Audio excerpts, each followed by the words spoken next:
상악동 수술 한번 좀 질문 드리려고 하는데, 상악동 수술이 어떤 거를 뜻하는 건가요? 상악동이라는 걸 먼저 아셔야 되겠죠. 이 상악동이라는 건 뭐냐면, 저희 여기 지금 광대뼈 있죠. 이 광대뼈 안쪽은 비어 있거든요. 보통 흔히들 축농증 걸렸다라고 하면 이 안에 이 비어 있는 그곳에 염증이 생긴 걸 말합니다. 근데 치과에서는 임플란트 할 때 굉장히 중요하거든요. 이 임플란트라는 건 나사를 뼈 속에 심는 거잖아요. 그런데 이 위쪽에 이 상악동과 입 안 사이에 있는 이 뼈가 있는데, 이 뼈가 생각보다 얇습니다. 예를 들어서 뼈는 높이가 5mm인데 임플란트 나사는 10mm짜리 길이를 사용을 한다라고 할 때 임플란트 나사가 뚫리는 거예요. 상악동 안으로 들어가 버린 겁니다. 그러면 염증이 생기거든요. 그래서 이 임플란트 나사 주변에는 뼈가 있어야 되기 때문에 이 상악동 안쪽에 있는 아주 얇은 막을 살짝씩 올립니다. 그럼 언덕이 생기겠죠? 그 빈 공간에 뼈 이식제를 넣는 거예요. 그런 다음에 임플란트 나사를 침입을 하는 것이죠. 그래서 위쪽 큰 어금니나 작은 어금니 임플란트 수술을 할 때 치과에서 흔히 상악동 수술한다 라고 할 때는 지금 위쪽에 있는 뼈가 높이가 낮구나, 그래서 상악동 아래에 있는 막을 올려서 뼈의 높이를 올린다 라고 생각하시면 될 것 같습니다.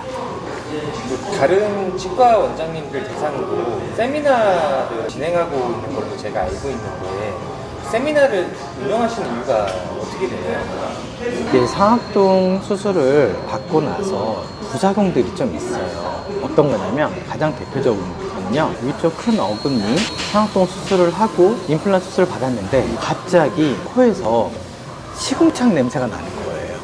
그런 경우 정말 많습니다. 이게 왜 그러냐면, 상악동 수술을 할 때 조금이라도 좀 잘못이 되면 염증이 생겨버립니다. 그 염증이 생기면 이 안쪽에 빈 공간에 정말 염증이 금방 퍼지게 되고요. 열도 나고, 그리고 귀까지 아픈 경우가 있거든요. 저도 이제 물론 전통적인 치료 방법으로 상악동 수술을 했을 때 그런 경우가 있었어요. 그런데 이게 저 같은 경우는, 치과의사 같은 경우는 예를 들어 100명의 환자분들을 그렇게 치료를 할 때 한두 분한테서 그런 일이 나타난다 라고 하는 건 실패율이 1에서 2%구나 라고 생각할 수 있잖아요. 그런데 환자분 입장에서는 이게 100%인 거잖아요. 웬만하면 1%, 2%의 실패율도 좀 없애는 게 좋잖아요. 그래서 그 다음으로 생각해 볼 수 있는 치료 방법이 있는데, 요즘은 제가 그런 방법을 통해서 상악동 수술하고 있어요. 그래서 그 이후로는 이렇게 상악동염이 생기는 경우가 급격하게 줄어들었는데 거의 없는 편이거든요. 그런데 아직도 고전적인 방법으로 상악동 수술하는 치과 의사분들이 굉장히 많으세요. 그래서 그런 분들에게 저의 노하우를 알려드리고 싶은 마음에서 이렇게 상악동 세미나를 하고 있습니다. 세미나를 참석하시는 의사 선생님들 참여도나 만족도는 좀 어떠신 편인가요? 일단 뭐든지 나한테 익숙한 것 위주로 사람들이 하려고 하잖아요. 그런데 지금까지 내가 해왔던 방법이 아닌 다른 방법으로 하려다 보니까 제일 처음에는 어묵어묵 하시는 분들이 꽤 많이 계세요. 하지만 그래도 이게 도전정신이 있는 치과 의사분들도 계시거든요.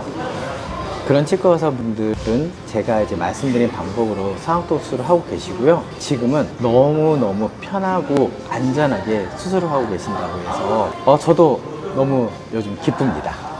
한번 세미나 할 때 총 참석할 수 있는 인원이 몇 명이신가요?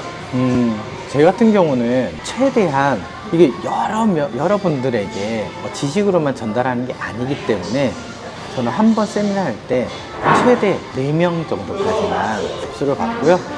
4명을 초과하는 경우도 있었거든요. 그러면 다음번에 오시라고 말씀드리고 진행을 하고 있고요. 철저하게 제 노하우를 알려드리는 거잖아요. 그래서 소규모로 실습 위주로 하고 있습니다.